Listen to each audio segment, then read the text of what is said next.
And so if I don't take time for my meditation, if I don't take time to get myself into a place of calm and readiness to serve, then my service is bad. And that does not help to bring about God's will. Just being active for the sake of being active is not necessarily good.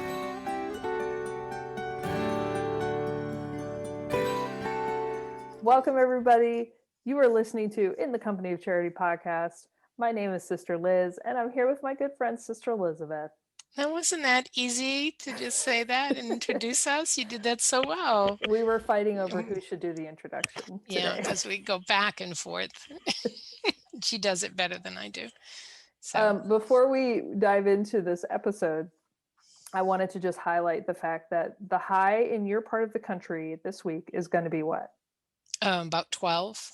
12 degrees Fahrenheit. Fahrenheit, yeah, 12 degrees Fahrenheit. Maybe 15. The low on Thursday night is going to be low, like below zero. They're not even recording how below, but below. Yeah. With a wind chill of you don't even want to know. We don't even know. No. Yeah. And in my part of the country, where we are right now, Harlingen, Texas, our high today was 83. You know, I don't know if everyone knows this, but Sister Liz's father is a meteorologist, correct? Yes. And so this is like just innate for her, I guess, to do this. But it's just fascinating for me because being back in the Northeast, I feel like every part of my whole being is now at rest. It feels like it's in normal territory. Being in the South for like 20 years just felt foreign. It felt abusive to my body. You know, it was like hot all the time and never had foliage or snowy days. And so I'm just so excited. You know, I just where the sun sets at 4:30. Let's move on because we're not here about the weather. We're here about an awesome interview that you had with one of our favorite sisters. Let's just be honest about this. Sister Salvatrice Murphy. Great episode. This is a little like pandemic related, but behind the scenes stuff about what it's like as a sister with this pandemic situation. And then even a little bit about how their local community, the House of Sisters in Chicago, has dealt with the pandemic and affecting ministries, affecting sisters, and all that stuff. Yeah, what I really liked about it, and you can really enjoy this because nothing is enjoyable about this pandemic, certainly. But she talks a little bit about just the idea of that trauma, feeling anxious and feeling uncomfortable and feeling unsure is a normal feeling, when normally you would be worried about yourself if you were, kind of feeling out of sorts and not sure how to move on. And I think a lot of us are going to feel that way.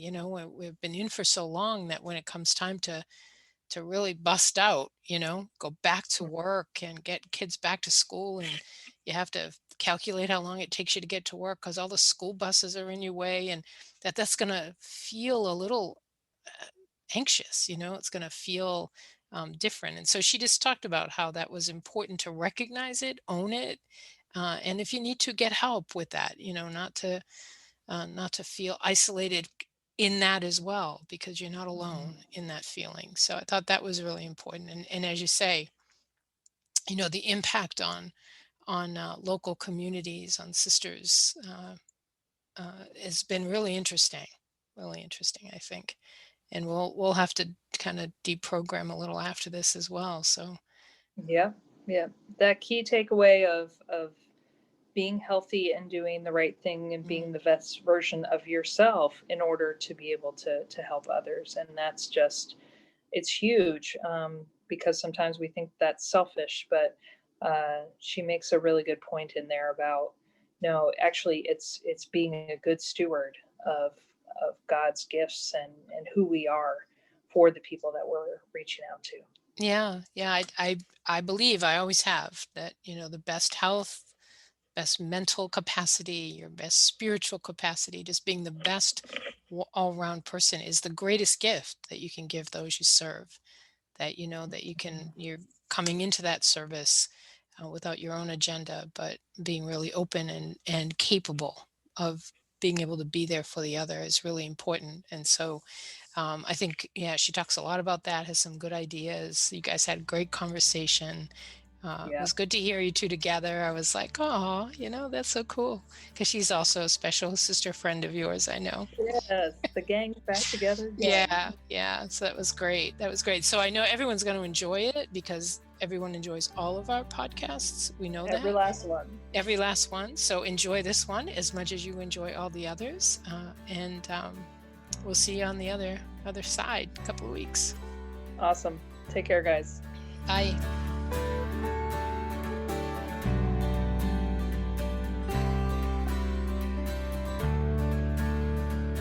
Okay, welcome everybody. This is Sister Liz here in the Company of Charity podcast, and I am here with a dear friend, Sister Salvatrice Murphy. Hello, Sister Salvatrice.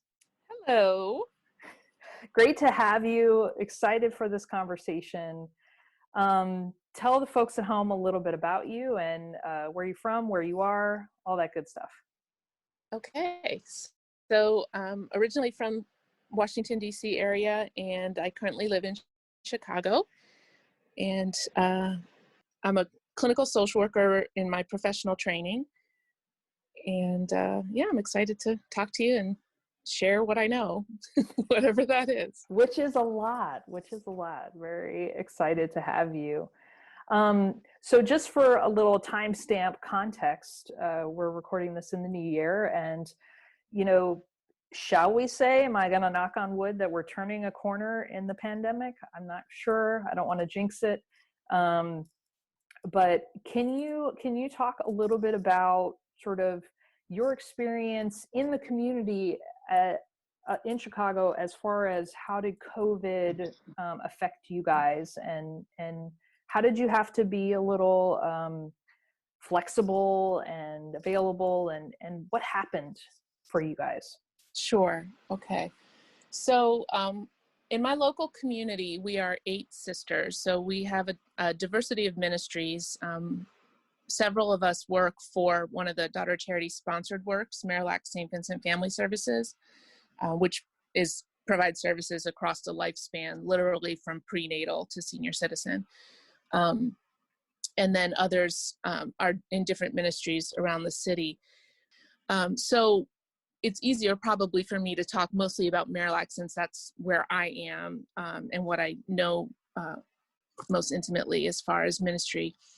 But one of the programs that we offer through that ministry is emergency food support. And so a major change that happened for us with the pandemic is a dramatic increase in the number of people who needed service, and a decrease in the number of people who were able to get to the site to get the assistance.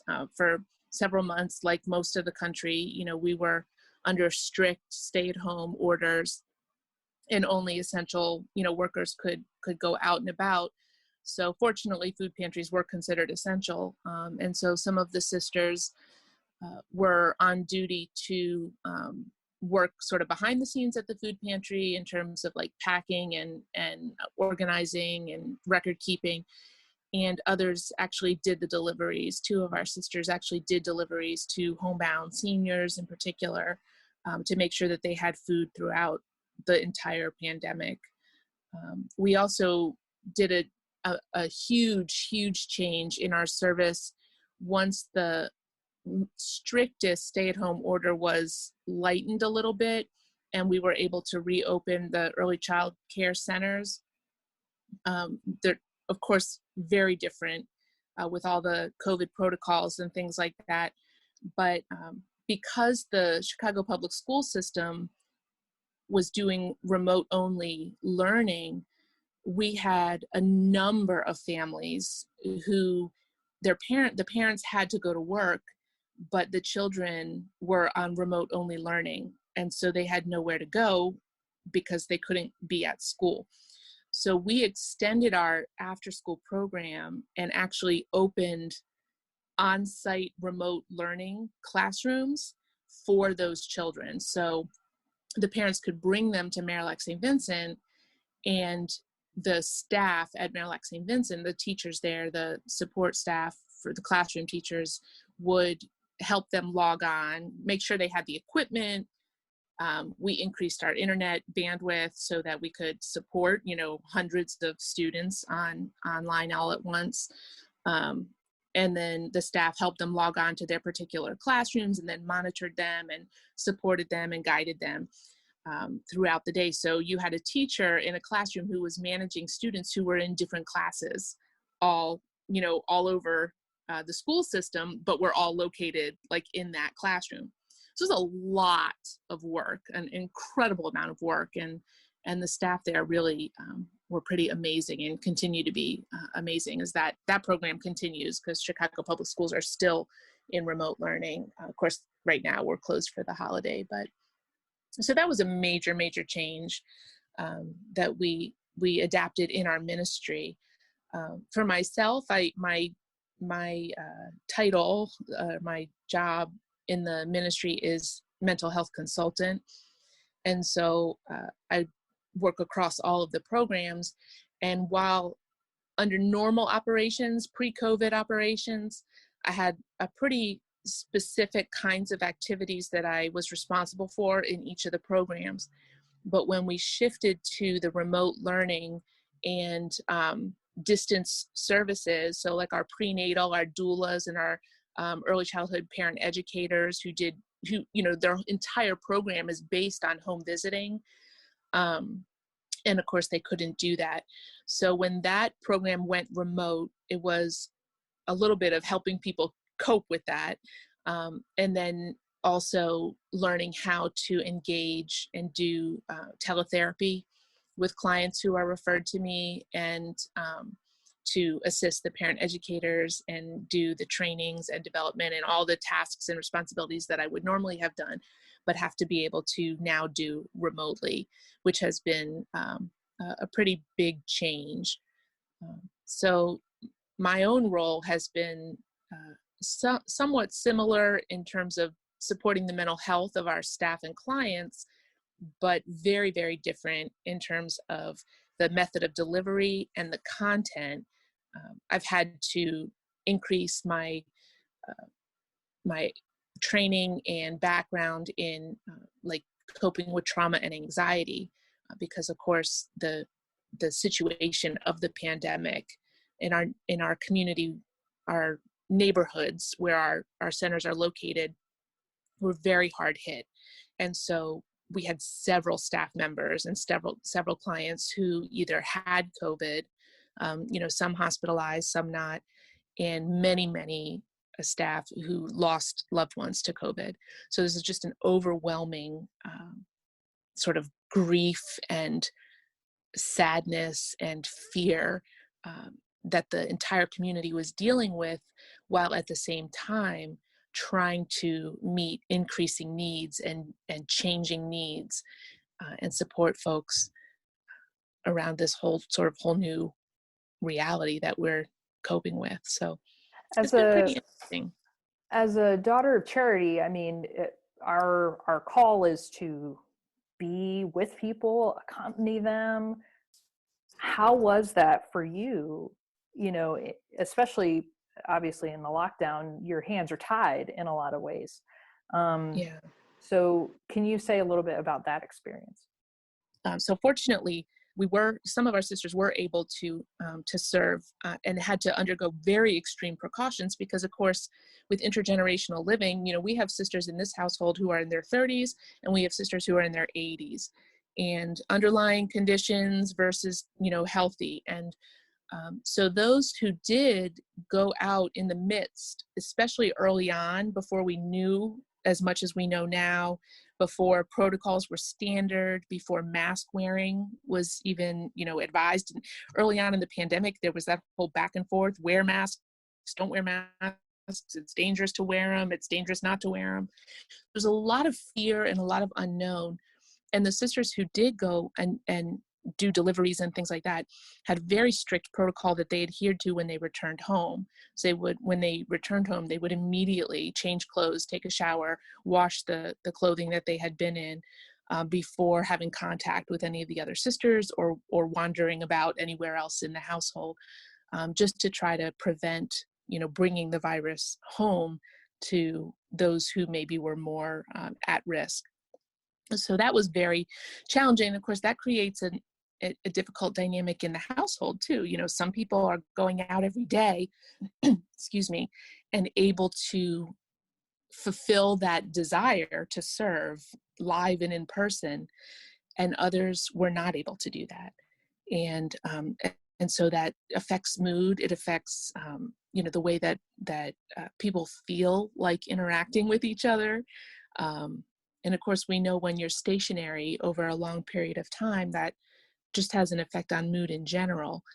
So we had to deal with that. And one of the ways that we dealt with that is during our regular community dialogue time, part of our spiritual exercises, we addressed it head on, and we sort of talked about, kind of jokingly but also serious, about how do daughters of charity who are called to be out and about in the street, in the homes of those we serve, on location, how do we adjust to cloistered life? Because essentially that's what we were restricted to. And it was not easy, but we addressed it head on. We talked about it. What's hard for me? What do I find easier?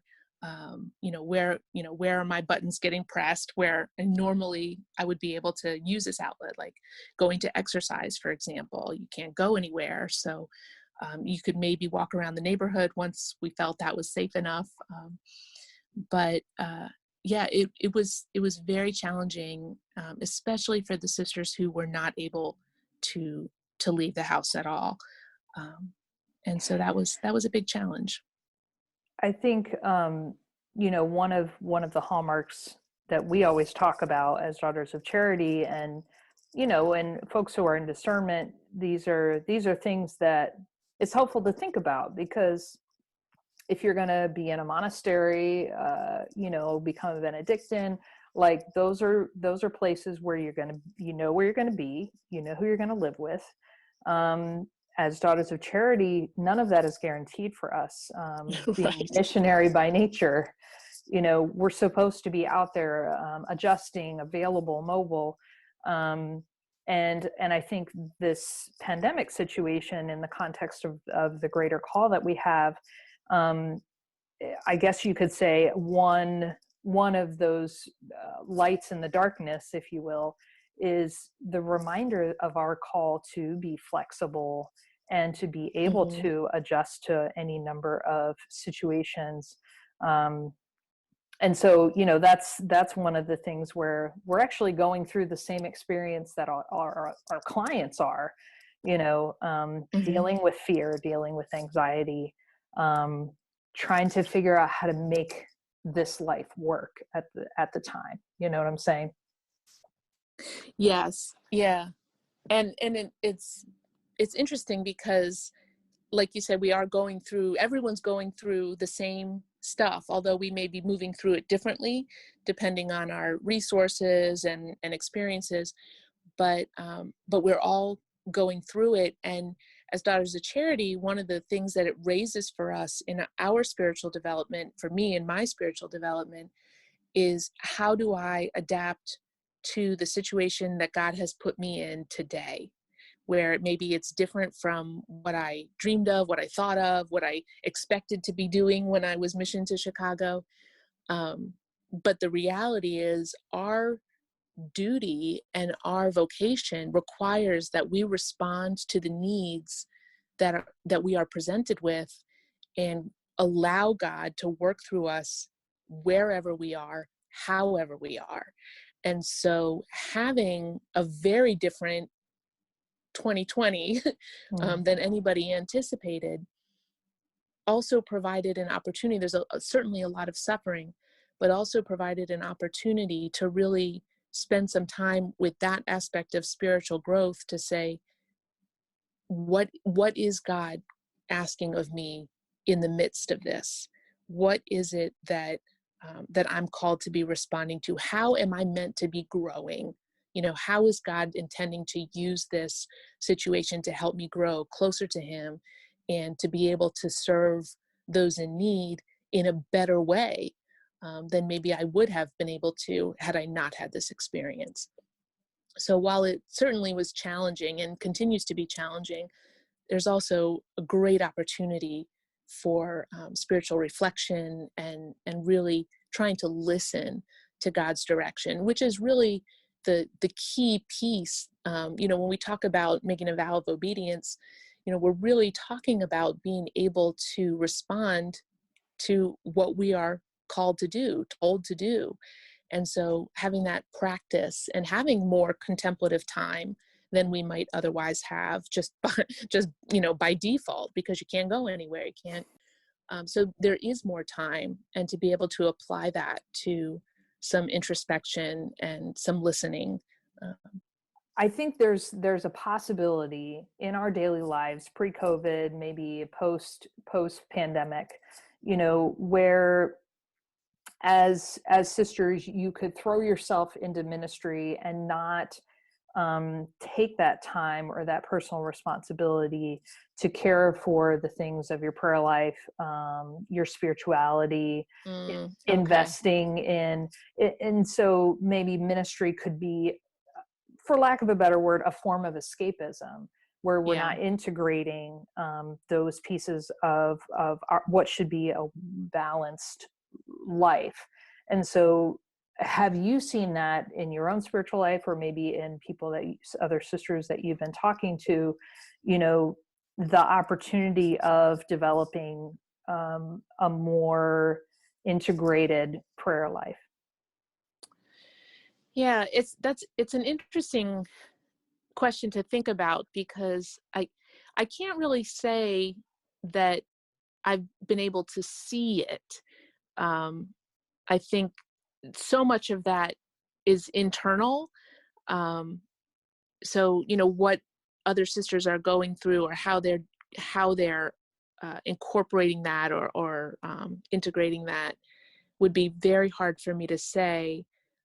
Um, I think one thing though, the emphasis and the importance on that balance, the balance of you know, care for our own needs and our spiritual development, in addition to being active in the community and serving the poor.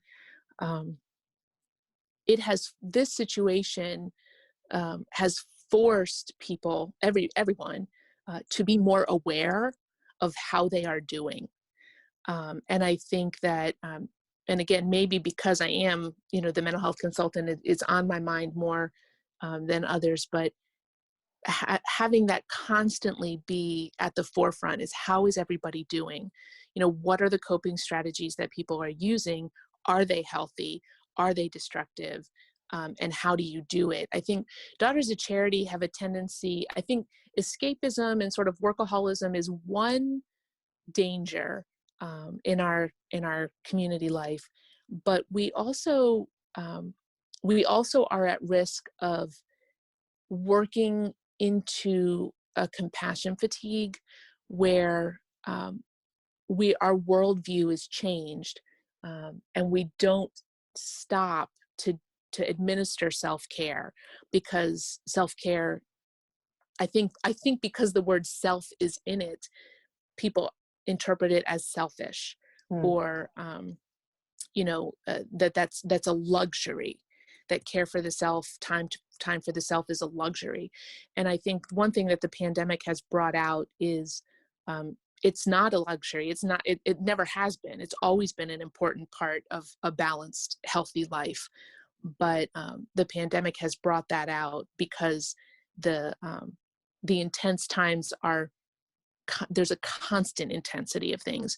And so self-care has to really be intentional. You have to really focus on it.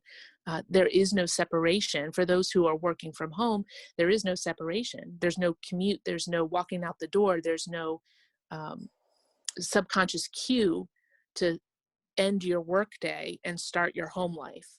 And so you have to be intentional about it, and you have to create routines and structures that help you to think about that, and to stay balanced and stay healthy. Um, and so that helping people do that has been an important part of the work that I've done over the past 8 or 9 months. I think sometimes when people hear the word self-care, Mm-hmm. it can kind of raise a couple eyebrows, maybe in faith circles, because it can seem like, but for who? You know what I'm saying? Like, I'm doing self-care for me, and it's about me, and I need to be number one, and everything else has to be put in its place in the context of, does this make me feel better or healthier or what have you. And I think, maybe if you want to speak to that at all, of how do we see it as Catholics, as Christians? What's the purpose of self-care? And what is it for? What is it directed towards? Is it simply a matter of, I want to be healthier, I want to feel better, or is there more to it than just that as Christian people? Mm-hmm. Yeah, I think like most things, intention makes a big difference. So being able to ask ourselves, am I doing this action? What is the purpose of this action? Or what is the purpose of this non-action? And as Christians, we ought to, or strive to, I should say, have as the intention behind all of our activity to be growing closer to God and to be doing God's will. So it is easy to slip. And I think we see this in our community too, as individuals and collectively, as we struggle to live poverty while still functioning in the world. I think the same thing can happen with regard to self-care. Is the goal of my choice, or my way of putting together my day, is the goal to make myself feel good, to provide luxury and pleasure for myself, or is my goal to maintain a healthy mind, a healthy spirit, a healthy body, so that I can best serve God's people? So that's something I think that is a question that needs to be answered every day. There's not one answer and then go forward from there, because all of our choices and all of our actions need to be reflected on in that light.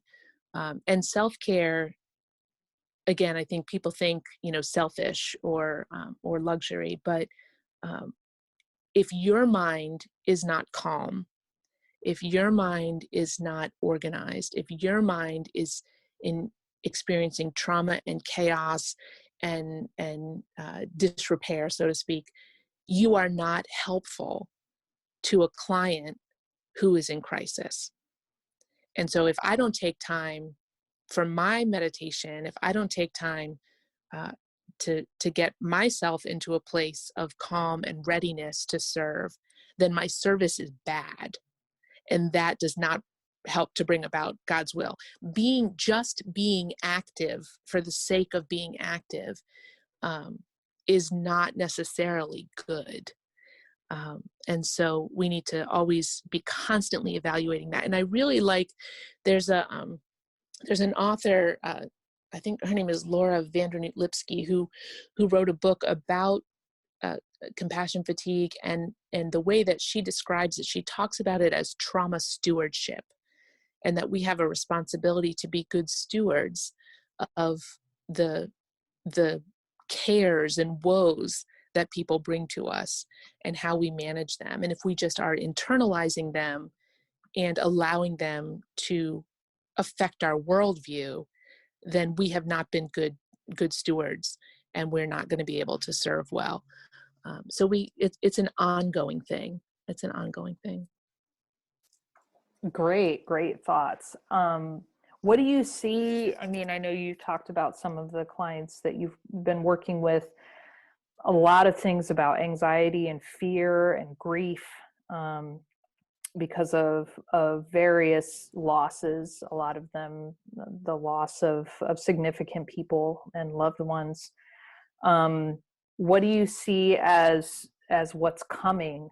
Do you think that things are going to get worse? Do you think people are going to be coming from more of the mental health side of things?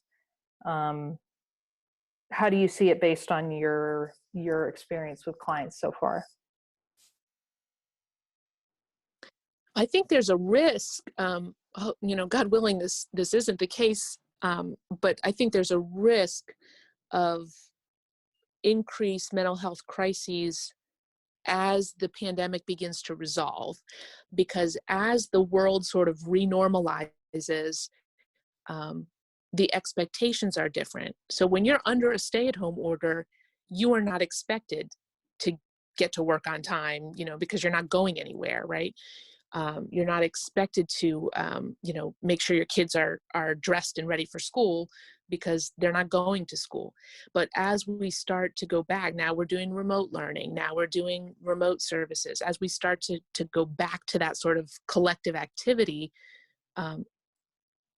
if we are not processing and managing and dealing with the emotion that all of these situations have raised in us, we're going to see, because feelings come out. They either come out directly or they come out sideways, right? So if we're not dealing with them directly, we're going to see them coming out sideways all over the place, at work, at school, at the grocery store. And we've seen it a little bit even, in these sort of dramatic things where people get into fistfights over mask wearing in the grocery store. I mean, that is anxiety and unresolved emotion, at its most blatant. And I think we'll see that hopefully in less dramatic ways. But the more we can be proactive and help people to to acknowledge and deal with their emotions, the more likely we are to prevent mental health crises as we go forward. And I'm thinking about a particular incident as sort of an example. We were on all of the leadership of the agency, the broad leadership team. So it was about 35 people. Were on a telecall, Zoom call, video call, talking about preparing to return to the campuses and all of the COVID planning and protocols and work. And we're building whole new systems, as many people did, for, policy and procedure and all of that. And it was very intense. And we had done a lot of it. And the tension that you could feel the tension across the Zoom of just, exhaustion and fear and frustration. And I just said, can we just stop for a minute and everybody take a deep breath? And we did. We literally just paused. People breathed in, they breathed out, and said, can we just recognize that what we're doing right now is really hard? This is a ton of work. It's a ton of work on top of the other work that we already have to do. This is really, really hard. And you could sort of feel people breathe out like a relief that was acknowledged, and that, that was enough to sort of reinvigorate. All of the work was still there. All of the challenges were still there. But just taking time to acknowledge how people felt in that moment allowed them to sort of process the emotion and get back to what they needed to do. If you it's Ferris Bueller. If you don't stop and look around once in a while, you might miss it. But we have to allow ourselves. It's so cliche and it's so like goofy social work talk to say it, but I'm going to say it anyway. We have to feel our feelings, because if you don't do that, other people are going to feel them in probably really negative and unhealthy ways. As we sort of wrap up here, I'm interested to hear your thoughts on, our call as Daughters of Charity, how this pandemic, maybe if there's any lessons that you feel like, how have you seen your call play out in this experience? And, is there anything that you would say, I want to take this going forward as I live my calling and my vocation, I can't forget this. Is there a sense that the Lord has been with you and in the community and working alongside us, in us, through us, etc., during this past year and of course into this new year? I guess I would say just recognizing the importance of how we as Daughters of Charity symbolize something to people. That it's not so much about me personally, but the life of the community, that people reach out, share with us, turn to us, talk to us because we're given to God. And so it is really, really critical that we ensure, that I myself ensure that I continue to let myself be really, truly given to God, so that when people do turn to me because I'm a sister, that means something. I know what it means when somebody comes to me for mental health help because I'm a clinical social worker. So being aware of that professionally, I think spiritually, to carry with me the importance of making sure, just like my training is up to par, my relationship with God has to be up to par, so that I can continue to be a resource or a respite for people who need that touchstone of someone or something visible in the world, that God is still here. God works through everything, anything. Can take the very worst thing in humanity and turn it into the resurrection. But we have to allow God to work through us, and that takes work on our part to be continually given to God. So not neglecting that spiritual, the spiritual exercises, and that time and prayer and openness to God's will. Well, I feel like, in addition to all the things that you've just said, part of that is that we have each other to, in community, to remind each other about those very things, and to model it, to be inspired to share our lives. And so, I'm just grateful that you took the time today and to share some of these thoughts with us and with the listeners, because it is an important thing. And, we pray for the people who listen to these podcasts. We pray for the people we serve, and obviously we ask for your prayers in this ministry and all of the things that we have going on. So Sister Salvatrice, thank you so much. God bless you and all the sisters in Chicago. All right. Thanks so much, Sister Liz. All right. All right, everybody. God bless you.